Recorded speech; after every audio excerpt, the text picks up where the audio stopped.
Masaya at makulay na pagsisimula ng Panagbanga Festival 2025 na enjoy ng libu-libong turista. Silipin sa report.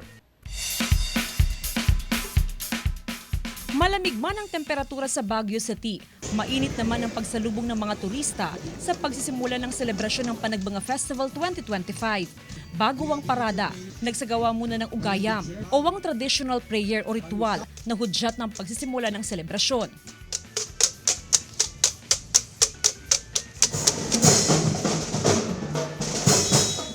Kasunod nito ang Grand Opening Parade. Dagsa ang mga turistang nakaabang sa Session Road at Harrison Road.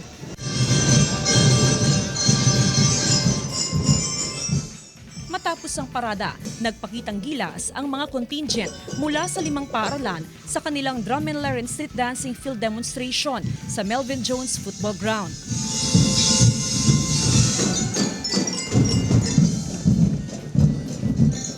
Todo bigay ang mga contingent sa pagtatanghal. Ipinakita sa kanilang level of performances ang buhay na kultura at tradisyon ng Cordillerans. Enjoy ang mga turista sa opening parade. Masaya at this is my first time, although taga Baguio ako. Yung nauna po na nag-drum and lyre po. Maganda po yung costume nila tapos po yung music po nila.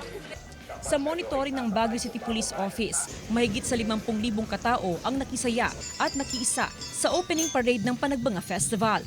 Lubos ang pasasalamat ng Baguio Flower Festival Foundation Incorporated sa suporta ng publiko sa selebrasyon. So gusto natin festive yung unang araw natin para maengganyo yung mga locals and yung mga tourists natin to participate and be a part of the Baguio Flower Festival. Tema ngayong taon ng Blossoms Beyond Boundaries. Planted. Our festival is a celebration of how our people, our traditions, and our city continue to thrive beyond challenges.